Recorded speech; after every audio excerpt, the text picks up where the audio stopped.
Kerjims channel. Now we are back to our episodes of 2 semi-round champions and comparison, featured by Wild League of Legends versus the Mobile Legends Bang Bang.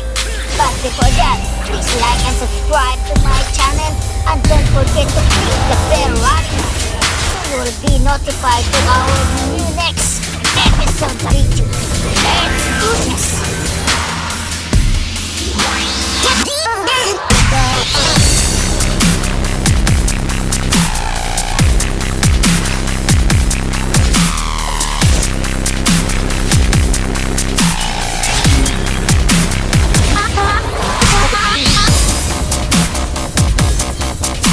Now Kassadin is an AP melee champion that also counters mages and probably has one of the most late game scariest damages out of the whole game. I think in terms of damage and AP, I think he has one of the strongest late game damages, and his kit is almost good for doing everything. And this is why a bunch of people are abusing this champion. Like even I'm abusing this champion. I'm using this guy in ranked and I think he's a super good champion, so you're gonna have to look at every aspect of Kassadin if you're wanting to learn him, and that's what this video is gonna be about. So I'm gonna take you straight into his abilities, at his builds, his pros and cons, the combos, the runes, and anything I can possibly get through. And I'll be reading the abilities as League of Legends have put them, so I can read them as they are put, just so I can analyze them. So we'll be starting off with Kassadin's passive, which is Void Stone. Kassadin takes 15% in reduced magic damage and ignores unit collision, meaning he can't be minion blocked, and that's just his passive. And then we'll go over to Kassadin fires an orb of void energy at the target enemy, dealing magic damage and interrupting channeled abilities. The excess energy forms around Kassadin, granting him a shield that excessively absorbs magic damage for 1.5 seconds.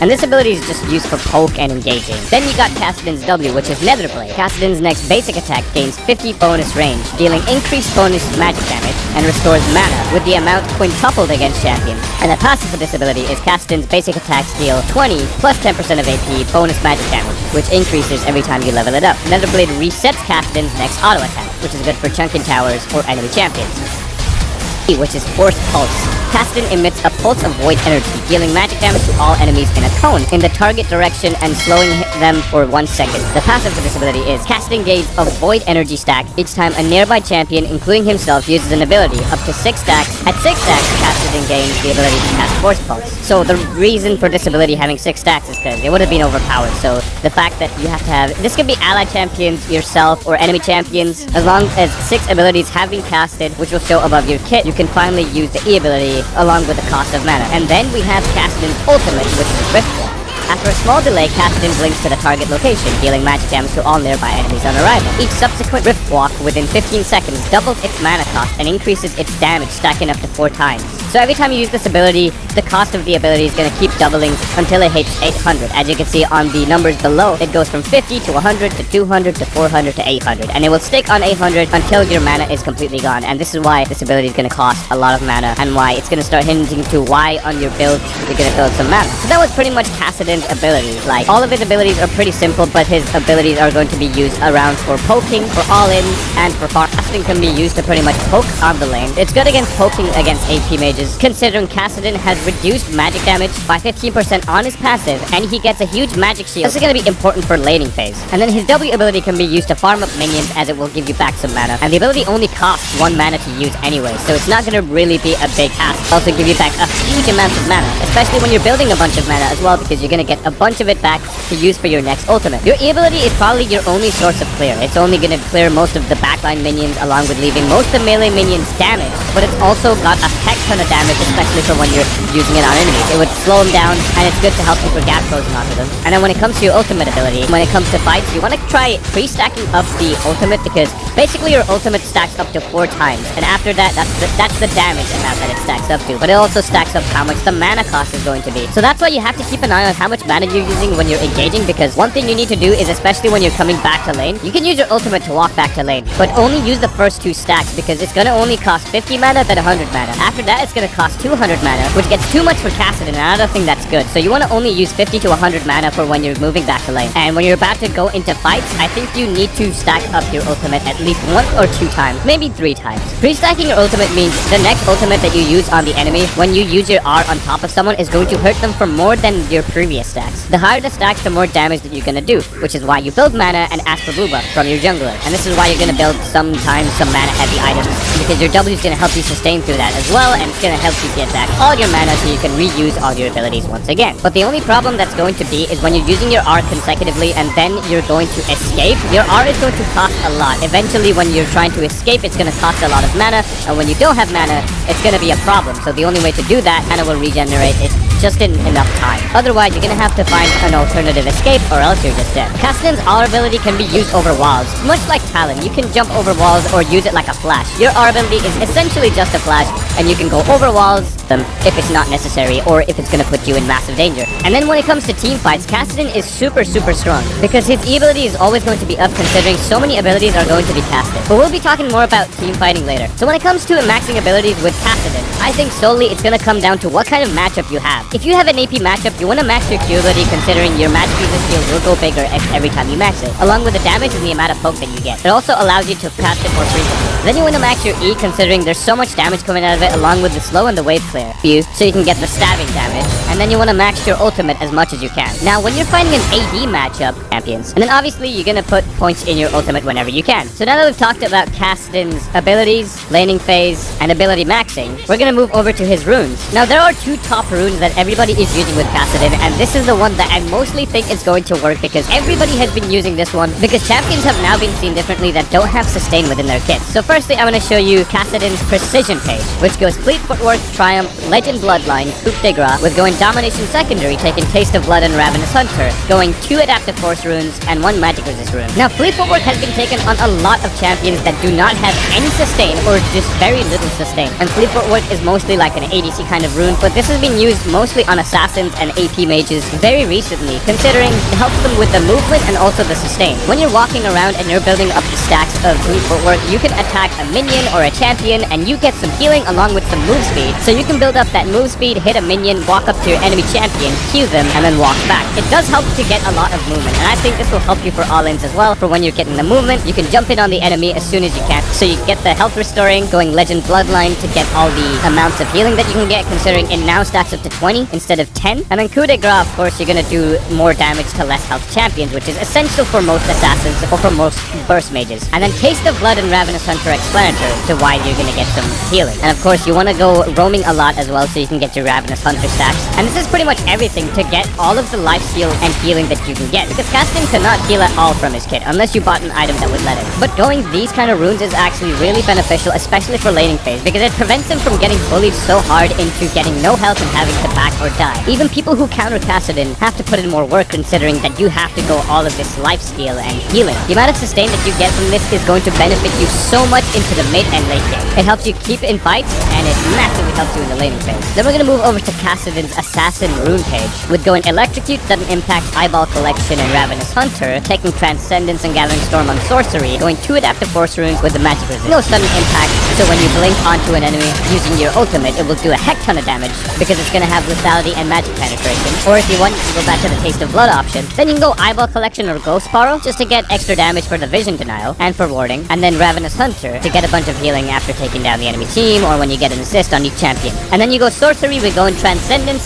and the reason you go Transcendence is because you get the 10% CDR at level 10, considering CDR can be really important on Kassadin, because when you go max CDR on his ultimate is up every single second. And even when you build excessive CDR, it's going to be converted into damage. And then you can go Gathering Storm, because this is probably the best rune that's going to take Kassadin to late game more powerfully. Because Gathering Storm is more of a late game rune and does give you a lot of damage, and I think it's a very rewarding rune the further you go later into the game. And then when it comes to the last rune, the mini rune when it comes to Magic Resist, you can always change that to Armor, of course. It's just, this synergizes well with your passive, considering it gives you more Magic Resist, but if you're going against AD matchups, or you're laning against an AD champion, you want to take that Armor. Now I'm going to take you straight into Kassadin's build. So when it comes to starter items, I mostly go for the Darksteel Refillable Potion option, considering you don't have to keep buying potions whenever you go back, because Refillable Potion does refill, even though it does do slightly less healing than the healing pot. But it does make up for it when you go Darksteel, and then you go Refillable Pot, because you get a bunch of healing out of it. Or you can always go for the Corruption Pot start if you want to spam abilities, or if you need to sustain more. But I think going Darksteel and then going Refillable Pot is better, because Refillable Pot can also build into Corruption Pot, which you can buy on a later back. So if you need to buy Corruption Pot, you can go back, upgrade your Refillable Pot to Corruption, and the amount of healing will be insane. Considering even Dark Seal does give you starting mana, which is really good, more than Doran's Ring. And then when it comes to your core starters, you want to go for Catalyst, and the boost you want to get is Sorcery Shoes, because you want that magic penetration as soon as you can. You can get a Lost Chapter, so you can later build into a Luton's Echo or a Archangel Staff. And Archangel Staff is going to be one of the highlighted items for Kassadin. And then you can go Blasting Wand, because this is going to be building into nearly all of your items that you're going to get with Kassadin. And then Fiendish Codex for matchups like Zed or something, so you can build into a Zonia's Hourglass really fast, and then you'd have to buy a stopwatch straight after that. So when it comes to rough selection of items, you want to go for the boots that, of course, revolve around the team and the enemy team. So if they have an all AD, or if you have an AD matchup that's really strong on your lane, you want to go Ninja Tabby. And then you want to go Mercury Treads if they have a super heavy damaging AP champion. Because even though Kassadin is an anti-mage, there are still champions that do outdo him, considering he's only melee and they are ranged and they can do a bunch of damage. Now this only depends on matchup. And then you can go Sorcery Shoes like I told you, so you can get most of the damage, and especially use this for when you're ahead or when you feel like you're gonna get ahead and you need the damage. Banshee's Veil is a super good item because you get a lot of magic resist and AP along with a spell shield, which is super good because you can block abilities from most champions, especially from like Annie or something. Annie is a very annoying matchup and she can pretty much just stack up her 4th stun, and she can just throw it on you and you're stunned and you can't do anything about it. But when you're fighting Annie as a matchup anyways, you should be queuing her before even starting a fight regardless, because you can reduce a bunch of damage from her and she's only just one of the examples of champions. You can go Rabadon's Death Cap, but this is mostly like 5th or 6th items, so you can get a heck ton of damage.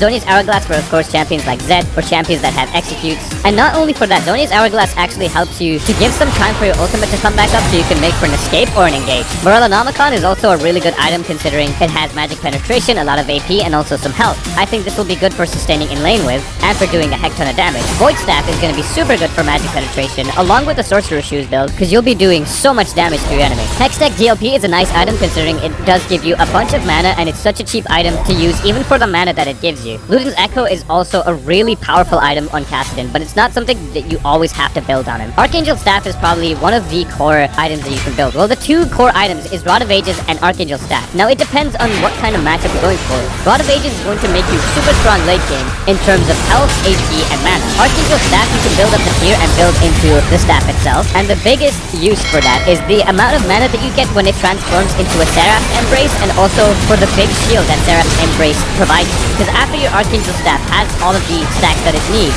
it's going to upgrade into a Seraph's Embrace, which can be used for the shield. So it auto upgrades and you get the shield, and it's gonna be pretty nice. Of course, it's an active item, so you have to press it for when you all in or something, because you get a huge amount of shielding that's gonna absorb a bunch of damage. And once again, Rod of Ages is a super good item late game. It just takes 10 minutes to stack it all, so this is another reason to why Kassadin's a late game champion and why the late game items are going to be working on him pretty damn well. Spellbinder I think is a decent item. I've used this before and it's super good for when you're making all-in engages into a group's team. When Kassadin R's in, obviously when you pre-stack your ultimate it's better, because then you can activate the Spellbinder, jump in, and quickly kill as many people as you can, because it's gonna damage them a hex ton and it's gonna help your team to jump in as well. Leander's Torment is super good against tanks, especially when Kassadin's not 1 or 2 shotting them, because sometimes Kassadin does 2-shot tanks as well. But Leander's Torment is gonna help you progressively damage them more, especially with the burn, and it should probably be built like 4th or 5th item. And then Lidsbane is super. And if you are so far ahead and you haven't died yet, you can get a Mid-Guise and you can further build your Dark Seal stacks into 25 stacks,